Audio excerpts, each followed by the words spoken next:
हमारे जैसे बहुत सारे उनके शिष्य रहे और सब हमसे सीनियर ही हैं, हम सबसे छोटे और सबसे जूनियर शिष्य हैं, लेकिन भगवान की कृपा से मुझे लगता है गुरु जी का सबसे बड़ा आशीर्वाद मुझे ही मिल गया। सब कुछ दे के मुझे ही वो चले गए और आज मैं गुरु जी के ससुराल में हूँ, गुरु जी के जनकपुर में हूँ। देखिए व्यक्ति को अपना घर याद आए कि नहीं, अपने घर से मोहब्बत हो कि नहीं, अपने ससुराल में उनका जो भी व्यक्ति की शादी होती है तो दिल उनका ससुराल में ही रह जाता है। तो मेरा मानना है कि गुरु जी का पूरा शरीर चाहे कहीं फैला हो, गुरु जी की आत्मा अभी भी यहीं पर विराजमान है। तो मैं गुरु जी के लिए एक सुंदर भजन उनके रूह के लिए मैं मानता हूँ, जानता हूँ और दावे के साथ कह सकता हूँ गुरु जी की आत्मा यहाँ पर विराजमान है। खास करके जब पप्पू बाबू हैं तो गुरु जी तो यही हैं, तो मैं उनके वो जो सबसे ज्यादा एक भजन सुनाते थे वही भजन मैं आपको सुना रहा हूँ। आपने हजारों बार सुना होगा,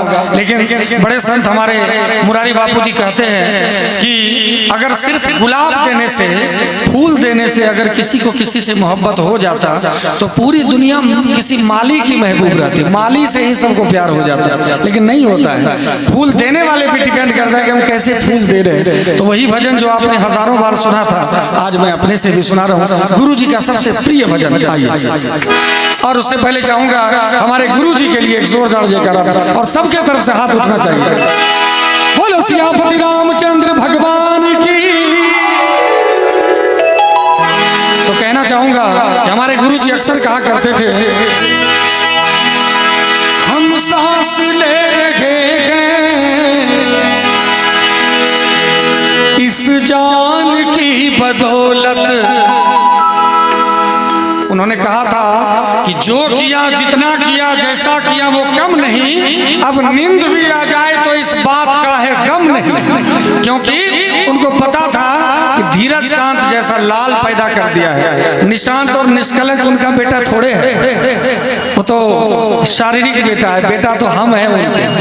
आज पूरी दुनिया में जब जाते हैं, हिंदुस्तान से बाहर जब यूरोप जाते हैं, जब दोहा जाते हैं, जब कतर जाते हैं, जब थाईलैंड जाते हैं, वहाँ जब बड़े लोग पूछते हैं कि आपके गुरु कौन है, और जब मैं फक्र से कहता हूँ कि हम फणिभूषण चौधरी के शिष्य हैं, तो मुझे लगता है कि बेटा तो मैं ही हूँ उनका असली बेटा, है कि नहीं? तो बेटा तो मैं ही हूँ, और बेटा वही है जो बाप के पताका को पूरी दुनिया में फहराए। और हम इस बात के लिए कर्तव्यनिष्ठ हैं। और हमारा लोग पूछता है कि धीरज भाई आप जो गा रहे हैं आपका मंजिल क्या है? हमारा सिनेमा में गाना या इधर उधर कोई मंजिल नहीं है। हमारी मंजिल है कि हमारे द्वारा गाए गए गीत, ऐसे तो हम क्या करें, गुरु जी का ही गीत है, सब कुछ उन्हीं का है, मैं भी उन्हीं का हूँ, लेकिन हम चाहते हैं कि गुरु जी की तस्वीर जब हिंदुस्तान के हर एक घरों में लग जाए, गोस्वामी तुलसीदास जी के तरह, मैं समझूंगा कि मैंने उनको थोड़ी सी श्रद्धांजलि दी है। आइए सुंदर भजन कि हम सांस ले रहे हैं इस जान की बदौलत। शरीर में जब तक जान है तभी तक हम लोग सांस ले रहे हैं, और जान तभी तक है जब तक हमारे राम जी की कृपा हमारे ऊपर है। क्योंकि गोस्वामी जी ने लिखा है कि एक नचावत राम गोसाई और नाचई नर मरकट की नाई। तो आइए सुंदर भजन सुनते हैं।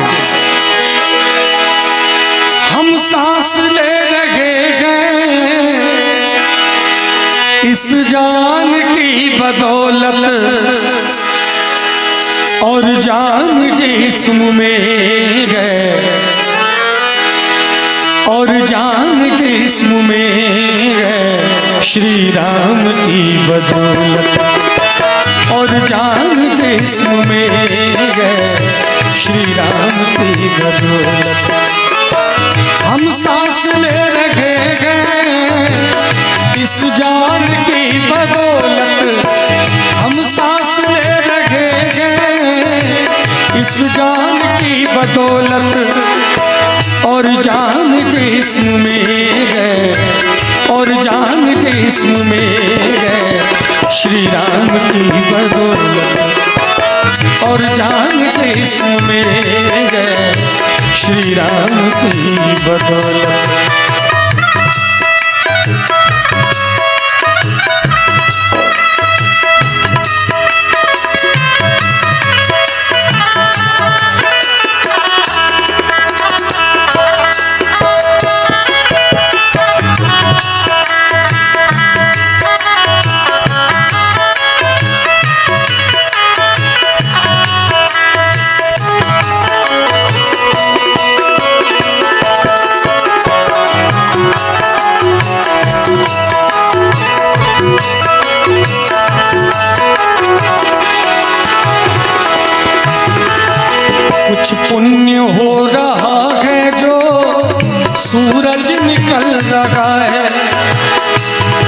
गुरु जी से सवाल किए थे और रिकॉर्डिंग भी मेरे पास रखा हुआ है। गुरु जी आपका शरीर अब छूट जाएगा, पैरालिसिस हो गया था पूरा। अब हम तो बहुत ज़्यादा क्लासिकल भी बहुत ज़्यादा जो होना चाहिए नहीं किया उस हिसाब से।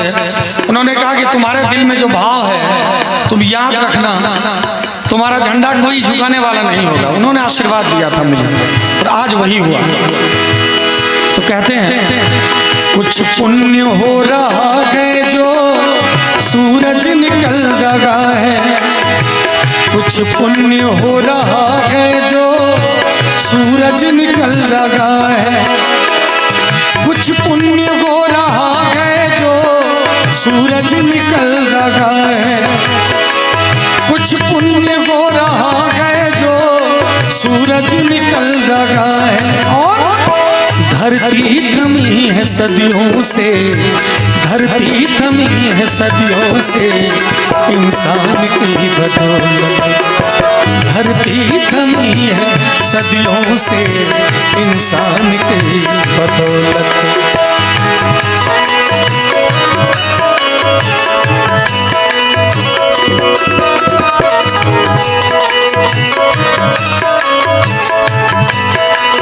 अब देखिए हमारे मनोहर भैया याद दिला रहे हैं मुझे, एक गीत के माध्यम से गुरु जी को याद करना चाहूँगा। क्योंकि दुनिया के एक ऐसे मात्र फणिभूषण चौधरी जी थे जो बाघ बकरी को एक साथ पानी पिलाते थे। आज उनके जितने शिष्य हैं क्या मजाल एक मंच पे जाके प्रोग्राम कर ले, नहीं संभव नहीं है। लेकिन वो ऐसे थे कि जब वो जहाँ जाते थे उस इलाके के उस जिला के जितने कलाकार थे उनके पीछे बैठे मिलते थे। किसी कलाकार की औकात नहीं है दुनिया में, रिकॉर्ड हो रहा है, वो पहुंच जाए और इलाके के सभी कलाकार उनके पीछे आके बैठ जाए, हैसियत नहीं है किसी की। हमारे गुरु जी ऐसे थे। तो एक फिल्मी गीत के माध्यम से याद करना चाहूंगा। बड़ी याद आती है उनकी, बहुत याद आती है उनकी, उतनी याद आती है जिसकी कल्पना आपने नहीं की होगी। एक लाइन अपने गुरु जी से कहूंगा कि बागों में फिर झूले पड़ गए, पट गए मिठिया अंबिया, बागों में फिर झूले पड़ गए, पट गए मिठिया अंबिया, ये छोटी सी जिंदगी पे, ये छोटी सी जिंदगी पे रात है लंबिया लंबिया, घर आजा परदेसी कि तेरी मेरी की जिंदगी, ओ घर आजा परदेसी कि तेरी मेरी की जिंदगी। उड़ जा काले कावा तेरे मुंह बिच खंड पावा, ले जा तू संदेशा मेरा मैं सदके जावा।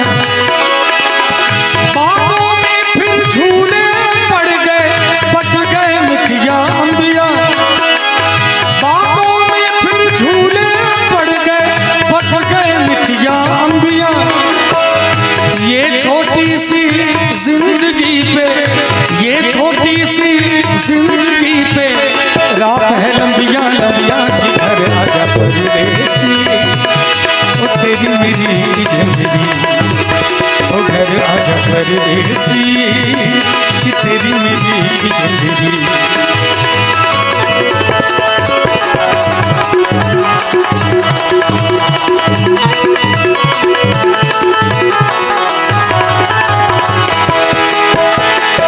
धनी गर्व हो रहा है। देखिए कितनी बड़ी बात है। बहुत सारे वामपंथी लोग हैं आजकल, तो लोग कहते हैं हिंदू भी राम ही नहीं है। लोग कहते हैं हनुमान जी कैसे सूरज को निगल गए थे, उतना बड़ा सूरज यहाँ से कैसे गए। ऐसे बेवकूफ लोग हैं संसार में जो कहते हैं भगवान का वजूद ही नहीं है। हम तो चंद्रमा पे पहुंच गए, अब भगवान कहाँ रहा। हम तो मंगल पे पहुंच गए, अब भगवान कहाँ रहा। लेकिन देखिए गुरु जी का मात्र एक शब्द है उस बेवकूफों के लिए, उस मूर्खों के लिए संदेश है। एक शब्द गुरु जी का, एक शब्द पूरे शास्त्र पे भारी है। जरा शब्दों पे गौर कीजिएगा। फनी गर्व हो रहा है विज्ञान की बदौलत। कितना उनका जो माइंड था, आईक्यू लेवल कितना ज्यादा था। उन्होंने वैज्ञानिकों को भी धन्यवाद दिया। ठीक बात है कि विज्ञान ने बहुत तरक्की कर ली, गौरव का विषय है। है कि नहीं? हमारे देश के विज्ञानों ने तरक्की की, ये गौरव का विषय है। लेकिन शब्दों पे ध्यान दीजिएगा। फनी गर्भ हो रहा है विज्ञान की बदौलत, फनी गर्भ हो रहा है विज्ञान की बदौलत, फनी गर्भ हो रहा है विज्ञान की बदौलत। लेकिन विज्ञान का वजूद है, विज्ञान का वजूद है भगवान की बदौलत, विज्ञान का वजूद है। अब लोग कहते हैं कि हम तो चांद पे पहुंच गए, भाई तुम्हारा चंदा मामा कहाँ गया? हमारे विज्ञान ने इतनी तरक्की कर ली है, ऐसे बेवकूफ लोग हैं। लेकिन उनको कहना है हमारे गुरु जी के द्वारा कि चांद है तब तो उस पे गए, धरती है तब तो यहाँ से उड़े, सोना है तब तो, धातु है तब तो उसका जहाज बना के उड़ा के दिए। पहले धरती पे वजूद कैसे है? उस विज्ञान का वजूद उसी के बदौलत है, हम उसी का खोज निरंतर करते जा रहे हैं, है कि नहीं? तो हमारे गुरुजी ने बड़ा सुंदर लिखा है, मेरे लिए अतिथि भगवान के बराबर, मेरे लिए अतिथि भगवान के बराबर।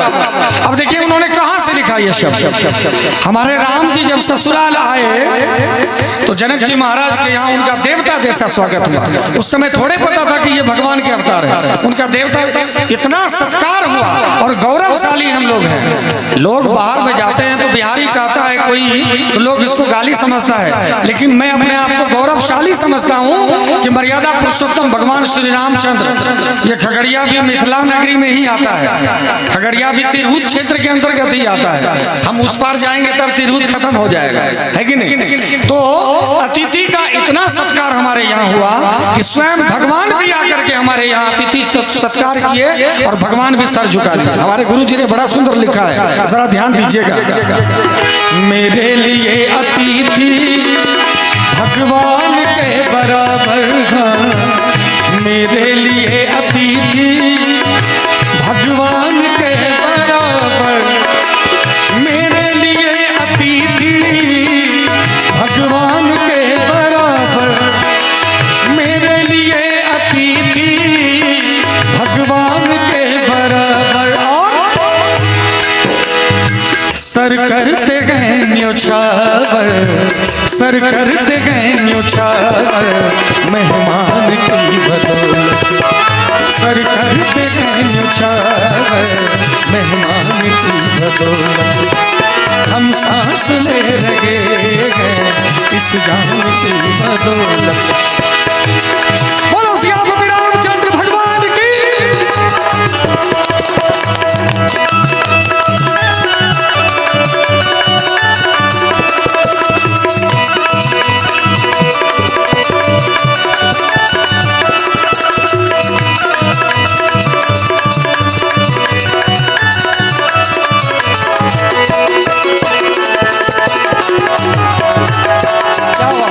जय जय सिया राम।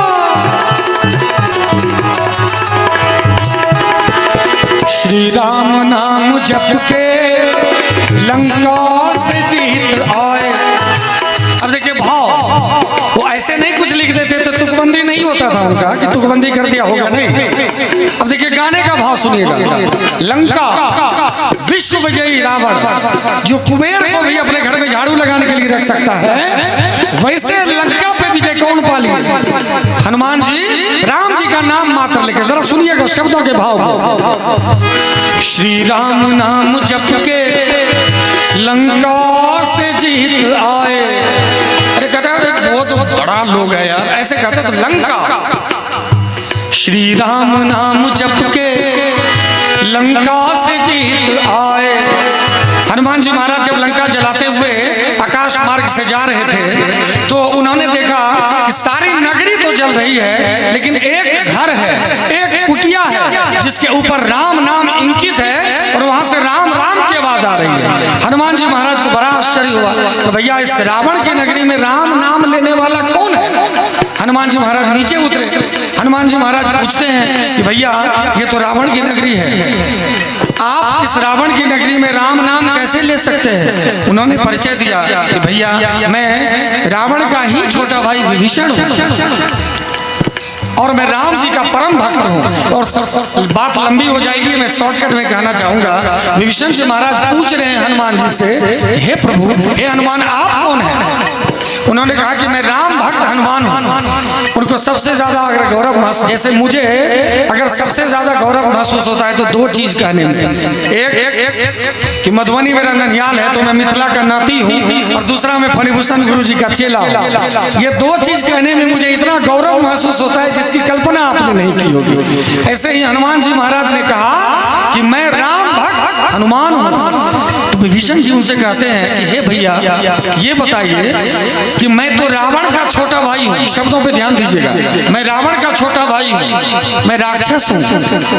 क्या मेरे ऊपर राम की कृपा होगी? क्या मेरे ऊपर राम की कृपा होगी? अब वो हनुमान की पूजा क्यों करते हैं, चौक चौराहे पे क्यों रखते हैं, इसका देखिए क्या आदर्श है। अब वो हनुमान जो अपने बुद्धि से मात्र 10 मिनट पहले सुरसा के मुंह में घुस के निकल गए, स्त्री पर प्रहार भी नहीं किया, क्योंकि उनके साथ परीक्षा पास करना था, स्त्री की बात नहीं थी, परीक्षा।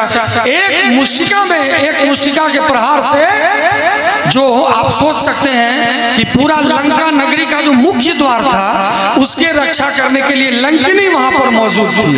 रावण के द्वार का रक्षा करने वाला कैसा ताकतवर होगा, सोच सकते हैं। जो रावण के पूरे, अभी हम लोग थोड़ा सा सोना जेवर होता है तो लॉकर में रख देते हैं, फलाना बैंक में सुरक्षित रहेगा, घर में भी रखते हैं तो 50 ताला में, और वो पूरे सोने की लंका थी। और उस सोने की लंका की सुरक्षा करने वाली वो कौन महिला होगी, वो कितनी ताकतवर होगी, उस लंकिनी को, उस ताकतवर रक्षक को एक मुष्टिका में खून का धार बहा के पूरा अशोक वाटिका उजाड़ के रावण के पुत्र अक्षय कुमार को पटक पटक के मार के रावण को बेहोश करके विभीषण के पास पहुंचे हैं। और वो हनुमान जी कह रहे हैं कि मेरे जैसा तुच्छ जीव पर जब राम जी की कृपा हो सकती है तो आप तो ब्राह्मण कुल से हैं। देखिए तो कितने बलशाली हैं, कितने बुद्धिशाली हैं, ये सोचना चाहिए। हनुमान जी पे मिश्री अगरबत्ती दिखाने से कुछ नहीं होगा, वो आदर्श हैं इस बात के। उन्होंने सब दिन अपने आप को, अभी एक विधायक के पीछे चलने वाले लोग, साधारण विधायक के पीछे चलने वाले लोग लगता है कि हम पूरे समाज का बाप हो गए है कि नहीं।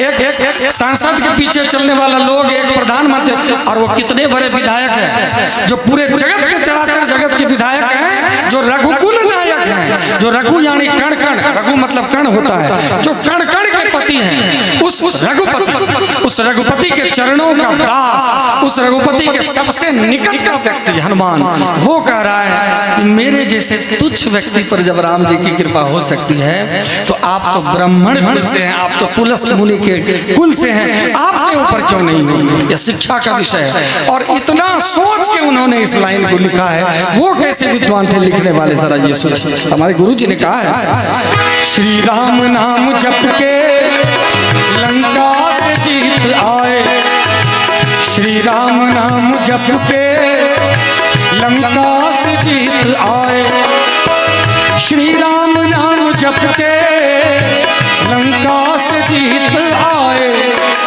श्री राम नाम जप के लंका से जीत आए। कौन? हनुमान सीधी पा गए, हनुमान सीधी पा गए, हरि नाम की बदौलत, हनुमान सीधी पा गए, हरि नाम की बदौलत। हम सांस ले रहे हैं इस जान की बदौलत, हम सांस ले रहे हैं इस जान की बदौलत, और जान जिस्म में गए, और जान जिस्म में गए, श्री राम की बदौलत, और जान जिस्म में गए, श्री राम की बदौलत, और जान जिस्म में गए, श्री राम की बदौलत।